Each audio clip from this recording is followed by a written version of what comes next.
Dan Buettner is ready to wow audiences with secrets from around the world to live longer, better, healthier, and happier lives. Mr. Buettner is an internationally recognized researcher, explorer, New York Times best-selling author, and National Geographic Fellow.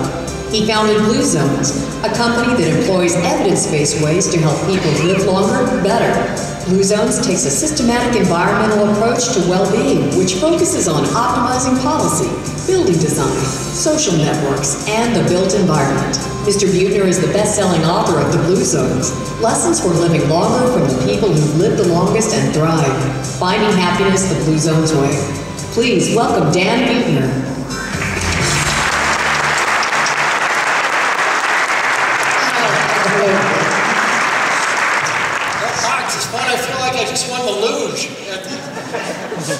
Well, I wish you guys to see what I can see right now. It is such a thrill.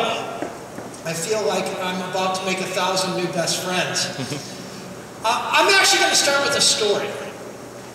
So many of us have pivotal experiences in our lives that completely change the course of them. And mine happened when I was a young man. I set a Guinness World Record for bicycling 15,536 miles from Prudhoe Bay, Alaska to Tierra del Fuego, Argentina. It sounds like quite a feat, but anybody who's seen a globe knows it's all downhill. But as my reward, Dan Buettner, was invited to Cub Scout Pack 183, where I received my Weebelows Award, to do a slide presentation. And this is back in the age of the old Kodak slide projectors that's in the back of the room. And this young Cub Scout by the name of Jamie Barger came up to me ahead of time. Jamie stood about this high. And he looks up to me and he said, "Hey, mister, are you the man who did the long bicycle ride?" And I looked down at Jamie and I saw his blue and gold tie and his freshly scrubbed face. And I remember the days when I was a Cub Scout and how I used to look up to the adults who came and spoke to us, the snake wranglers and bird watchers and amateur archaeologists. And I felt this great surge of pride that now I too was talking to Cub Scouts. "Yes, son, I certainly am." He looks back up at me, all starry-eyed, and says, "Boy, you must be some kind of a loser." And then he turned and ran away. He's only half right. So what I'm going to talk about today are the best practices in health and longevity from around the world, about some lessons we can learn from these places we call Blue Zones, and also the story of one American city who adopted these tenets, these principles, and are actually living longer because of it. Something called the Danish Twin Study established that only about 20% of how long the average person lives is dictated by genes. The other 80% is dictated by two things: lifestyle and environment. So the premise of Blue Zones is if we could go out into the world and find pockets where people are living measurably longer, we could find a de facto formula for longevity. So I teamed up with National Geographic and the National Institute on Aging. I teamed up with a Belgian team of demographers whose expertise is looking at long-lived populations. And we took 3 years to find 5 parts of the world, little pockets where people are living up to 10 years longer than we're living. They suffer a fraction of the rate of cardiovascular disease and cancers. And in some areas, there are as many as 20 times more centenarians per 1,000 people than we see here in America. And then I put together a world-class team of experts who could join me on in each of these places and help me distill down what are the common denominators, what are the correlations, and in some cases even the causes of longevity, and what were the common denominators among all 5 places. And when we came back and looked at all the data, we found that there were 9 common denominators no matter where you went on the planet. The same things were happening over and over and over again no matter where you go. Explains this longevity. And I'm going to tell you what those 9 things are. But first, let me take you to a few of these Blue Zones. We found the original Blue Zone about 120 miles off the coast of Italy on the island of Sardinia, and specifically up in the highlands, not around the coast. If any of you have ever been to Sardinia, you know it's a gorgeous place. Cobalt blue waters, emerald green coastland, But up in the highlands, you have one of the most difficult areas in the world. The sun beats down about 340 days a year. There's very little arable land. It's rocky, it's harsh, it's almost vertical.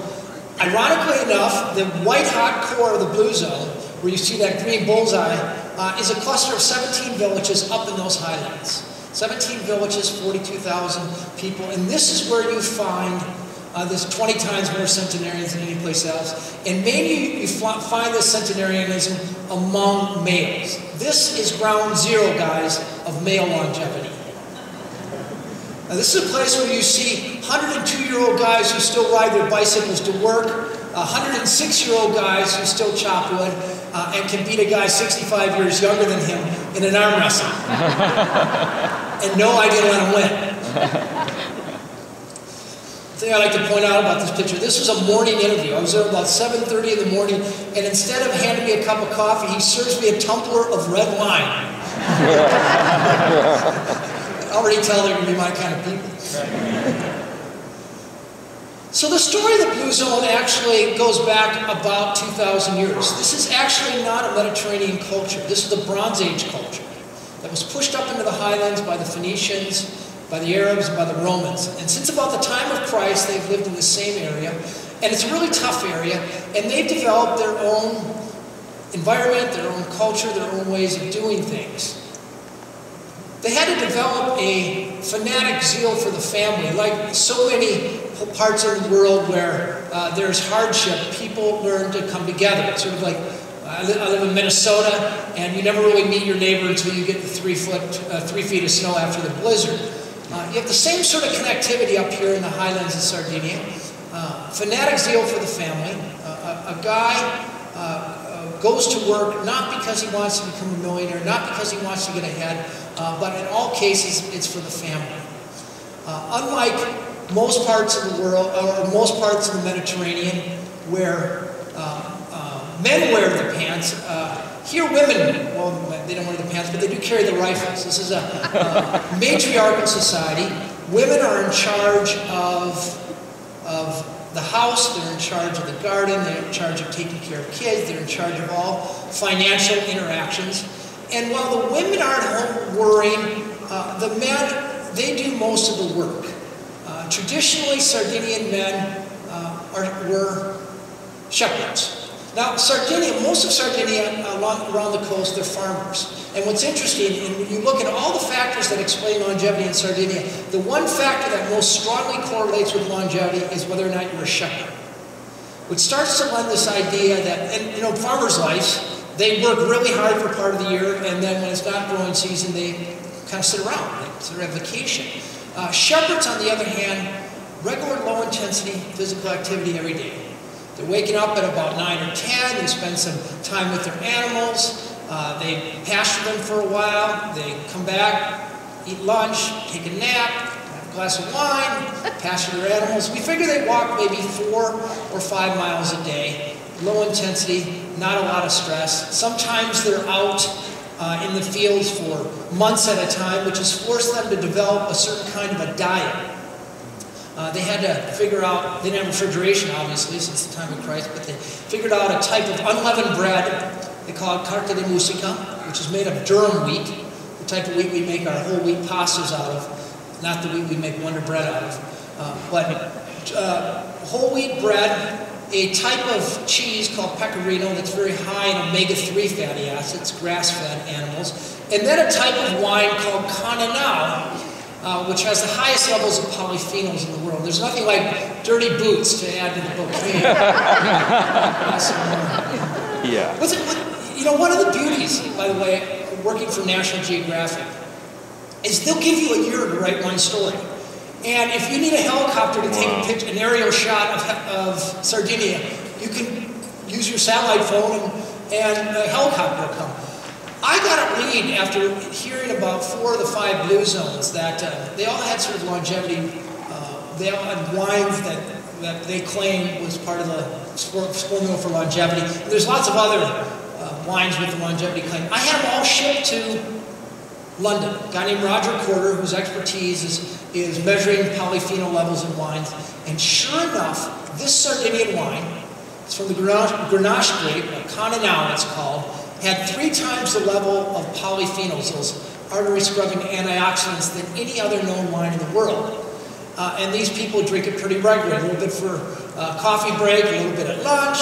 In the afternoon, instead of going home and fixing dinner for the kids, typically they go to the town square and have another glass. They don't get soused, but they do get their heart medicine, so to speak. Their diet is almost completely a plant-based diet, traditionally. They got most of their foods from their own gardens. Once a week on Sunday, they have some meat after church. Meat was a celebratory food, usually pork. And interestingly, 4 out of the 5 blue zones, they all ate some meat. The meat they ate was pork. No beef, no chicken, pork. No fish either. The Sardinia, by the way, you think it's middle of the Mediterranean. They must eat the Mediterranean diet. They don't.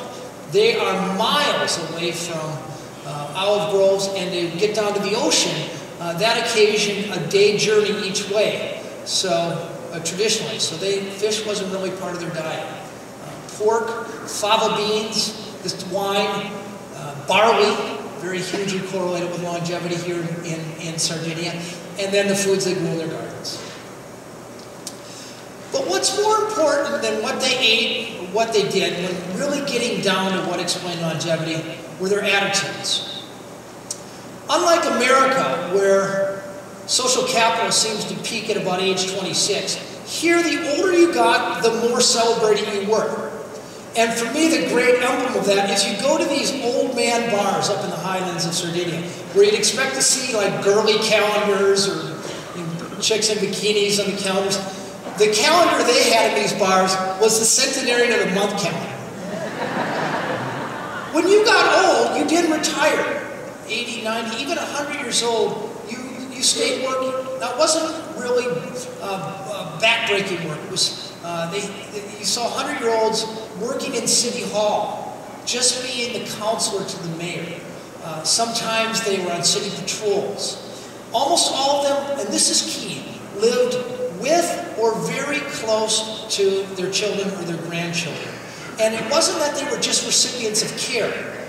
It was they were expected to contribute.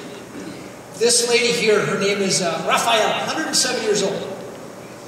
I actually, when I met her, I came at 3 o'clock in the afternoon, pounding on a door. I was told this is where she was, and she'd answer. She'd be up at 3, she takes a nap. Pound again, no answer. I hear some rustling behind me, and she's up in an apple tree. She climbed an apple tree, and she came down and talked to me. 107 years old, and I asked her what her secret to longevity is. Now, truth be told, and this is where a lot of journalists, I think, get trumped up. You cannot go ask a 100-year-old how they got to be 100 and extrapolate the whole population. That's like asking a tall man how he got tall, and he tells you, eat a lot of beans. You can't make assumptions from that. But nevertheless, I was interested in this story. And Raphaela puts up her bony finger and she says, I know I'm alive because I'm loved, and she shakes it, I'm expected to love. And this is the part that kind of caught me off guard. When you asked her what her daily routine was, she was up in the morning cooking breakfast for her great-grandkids. In the afternoon, she was in her garden. At night, often she was charged with childcare. She wasn't given the message that when you hit 65 or 68 or 73, or whatever the number is, you were effectively expired when it came to your professional usefulness. You were told your entire life, from 0 to 100, that you mattered, and there were things that was expected out of you. And we believe that really had a big impact on life expectancy in this area. It turns out that keeping aging parents nearby is not only good for the aging parents, it's good for the children in that family. Something called the grandmother effect has shown that children who live in households with grandparents have lower rates of mortality and lower rates of disease than their grandparentless counterparts. The grandmother effect. We found our second blue zone on the other side of the planet. This is where I got fun. I like to consider myself a professional truant once in a while, so I got to fly on the other side of the planet to another blue zone, about 800 miles south of Tokyo on the archipelago of Okinawa. Especially, you might see this Nabi Peninsula here sticking out of the northern part of Okinawa. This is called the Matoku Peninsula. And this is the real ground zero of longevity in the world. And most of the longevity you see here in Okinawa is among the women.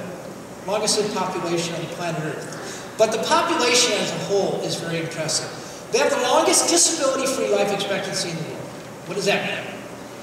That means they live a really long time, largely free of cancer, cardiovascular disease, and diabetes. They tend to die very quickly, in their sleep, and occasionally, I happen to know, after sex. Of course. Think about that for a moment, and we'll quickly move it Good. on. But I'll tell you something interesting. In America here, we have a morbidity period. Morbidity are those bad years at the end of your life.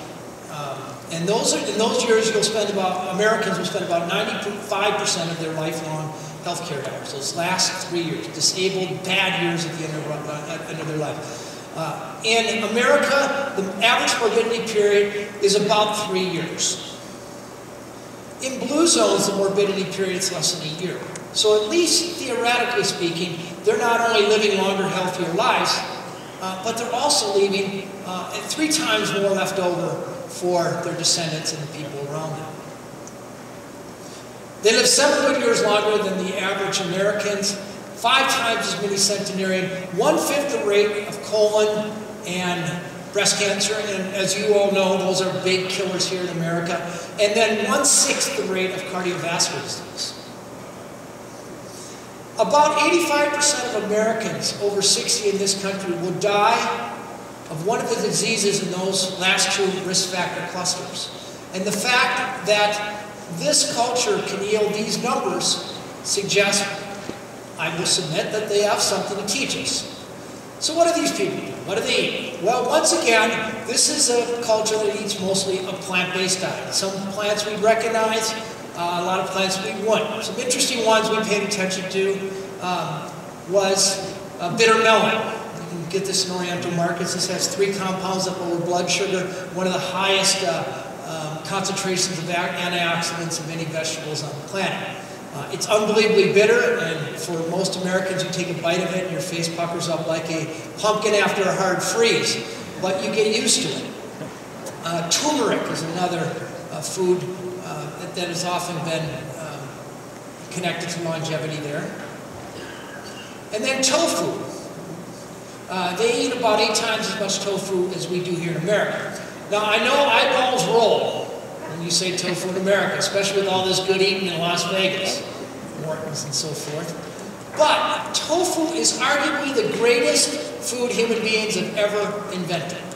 Very high in protein, high in complex carbohydrates, it's full of calcium, and it has all the amino acids necessary for human sustenance. In other words, it would be a great staple food as well. There's also very high levels of these plant-based polyphenols that have been shown to lower breast cancer and also keep your skin looking younger longer.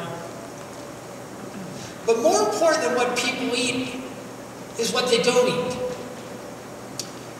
Okinawans have a few little strategies to keep from overeating. Before every meal, if you're ever lucky enough to sit down with a 70 or 80-year-old Okinawan, you'll always see them murmur 3 words, like a prayer, like saying grace. They'll say, hara, hachi, bu. And this is simply a mnemonic device that reminds them to quit eating when their stomach is 80% full.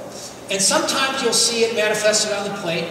You'll see actually a little sort of pie-shaped sliver of food pushed off to the side. But mostly you see this manifested at the counter. I have a very clever editor at National Geographic. His name is Peter Miller, one of these grand old editors who cares about words, and he's profiled everyone from Jane Goodall to the Leakeys. And he told me, Dan, don't just go interview a bunch of 100-year-olds. Pick the most interesting one and sit with them. So I got my fixer to help me set up kind of a date with a 103-year-old woman, and I ended up spending 3 days with her. To this day, I'm sure she doesn't know what the heck I was doing there. But We had no mutual language, but I just watched. And one of the interesting observations, and this was, I think, important, and you saw it over and over again once you recognized it the first time, is instead of serving food family style, she would pre-plate the food. She'd put equal portions of the vegetables, maybe a little bit of meat, a little bit of tofu, on the plate, and then she would put it in Tupperware and put it away, and then bring the plates if her family came, for herself, or if her family came over to them too. Turns out Cornell Food Lab finds that that little habit reduces the consumption of calories during a meal by about 30%. And Okinawans have been doing it for 2,500 years, since Confucius. Another practice we think explains longevity is embodied in the word moai. When you're 5 years old in Okinawa, you are, your dad or your mom will take you to the village square. There'll be a ceremony. You'll meet half a dozen other 5-year-olds, and you'll be put in this committed social circle. And for the rest of your life, you're expected to stay connected with them. If things go well for you, you have a great crop, or you get a raise, you're expected to share. Alternatively, if things go bad for you, your child gets sick, your parent dies, you get divorced, you always have somebody who has your back. Here in America, 15 years ago, the average American had 3 good friends. We're down to about 1.5 good friends. We spend about 5 hours a day watching TV and more time in front of our television screens. About 20% of Americans meet the technical definition of isolation. And isolation cuts about 8 years off of your life expectancy. Being isolated and alone and dealing with the daily stress, dealing with being sort of cut off from something that's so evolutionarily elemental to our being that you die 8 years younger sooner. It's about as bad for you as a cigarette habit. This culture doesn't promise a social network. This culture does. The reason I took a picture of these ladies here, bam, thank you, I love that. These ladies here they've been a part of the same Hawaii for 97 years. Their average age is 102. They still get together every night, drink sake, gossip, and argue about who that hot guy liked best back in 1939. They'll tell you what's up. Now you say, big deal. How could this have an impact on life expectancy? Well, I sat with them 2 nights. The second night, and of course I couldn't understand a word, I was just watching. The second night, for some reason, they all got up. There was only 4 of them there, the 5th one was gone, but the other 4 put their kimonos on, they hobbled across the village, and they went to check on their friend that hadn't showed up. Now, at 102, if you fall down and break a hip, or hit your head, and somebody isn't there within a matter of hours, much less days, it's game over. This woman had no long-term care insurance. She had no private nurse. She had no government-supported health care network to take care of her. But what she did have was a moai, which cost the community nothing. Another word we think explains longevity in Okinawa is ikigai. And roughly speaking, ikigai means the reason for which you wake up in the morning, sense of purpose. And it was one of the questions the National Institute on Aging gave me to ask every person over 100, and they could all tell you what their ikigai was. Interesting, a second cultural role, the word retirement doesn't come on their radar. In fact, the word retirement does not exist in the Okinawan language. Instead of this idea where we have productive years and there's punctuation, then we go down to Florida and golf. It doesn't exist. Here, people continue to work and be vital and be important into their 90s and 100s. This 102-year-old, his ikigai was teaching karate. This 104-year-old woman taught troubled teenagers basket weaving every Tuesday afternoon. And this fisherman's ikigai, every morning, what got him out of bed, what got him out of the easy chair, was to go spear fish. And he believed it was his job to provide fresh fish for his grandchildren and his grandchildren's family.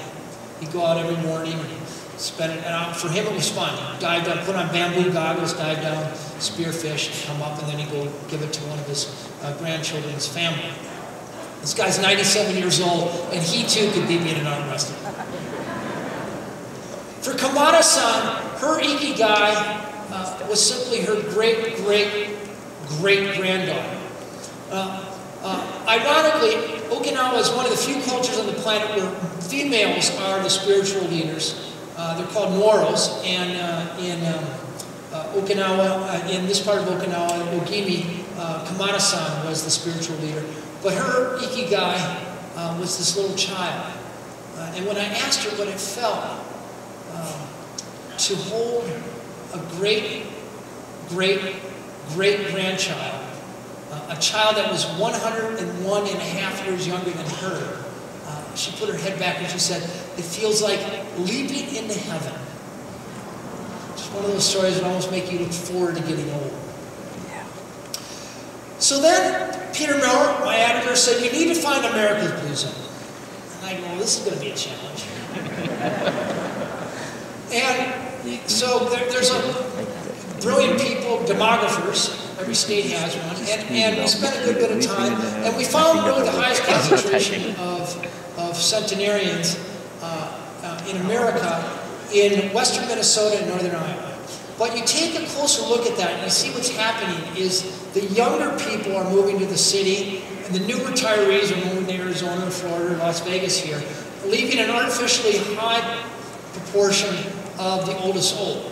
So you're really not going to learn too much from that population. So where the NIA sent me eventually was to a very unusual place.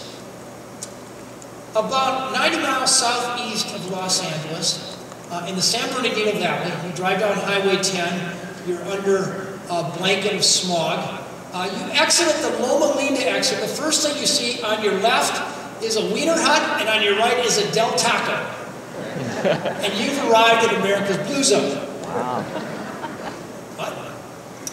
Well, what you have going on here is the highest concentration of Seventh-day Adventists in the world, and in America too.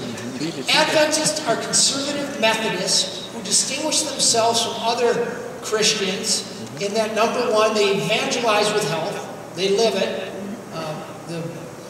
About 60 of the biggest hospitals in America are actually run by Adventists.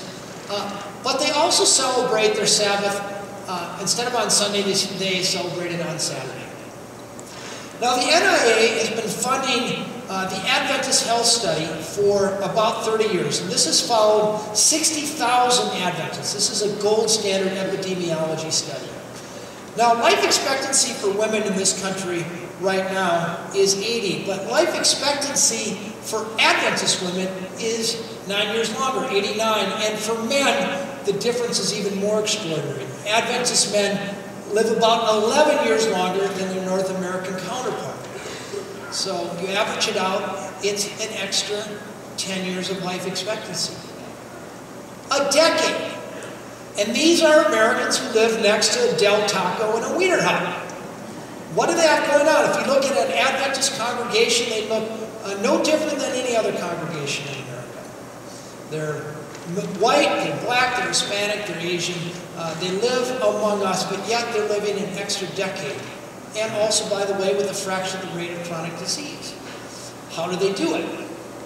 Well, number one, I think there's actually something to this idea of a Sabbath that they hold very sacred. In fact, they call it sacristy time. From sunset on Friday until sunset on Saturday, no matter how busy they are, no matter what their jobs are telling them to do, no matter where the kids need to be driven, they stop everything. And for 24 hours, they focus on their God, service Saturday morning, focus on their social network. Saturday afternoon are the sort of potluck, casserole, vegetarian dinners. And then in the afternoon, hardwired right in your scriptures is a nature walk. The definition of which has evolved over the years, but nevertheless they get outside for sure. once every other week. Now, is the power of this that occasionally they de-stress at church? Is the power of it they occasionally hang out with their friends, or they occasionally take a walk? No, the power is they do it every single week for not months, not years, but decades or even a lifetime. Another thing that we believe contributes to their life expectancy is their diet, which they take directly from the Bible. Genesis chapter 1, verse 26, first time I ever saw it when I was researching this geographic story. But Genesis chapter 1, verse 26, God talks about legumes, seeds, and nuts, and then one stanza later, she talks about green plants.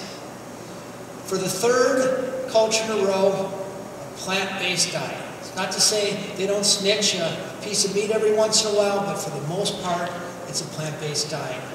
And then I think the biggest component of Adventist longevity is their social network. Because of their Saturday Sabbath, they're a little bit different than other Californians. They don't dance on Friday night. The kids can't go to football games. There's no dance lessons on Saturday. So they tend to hang out with each other. About 90% of any given one-person social network is other Adventists. So when Adventists get together, there's nobody swilling Jim Beam, nobody's lighting up a Marlboro, there's no bong.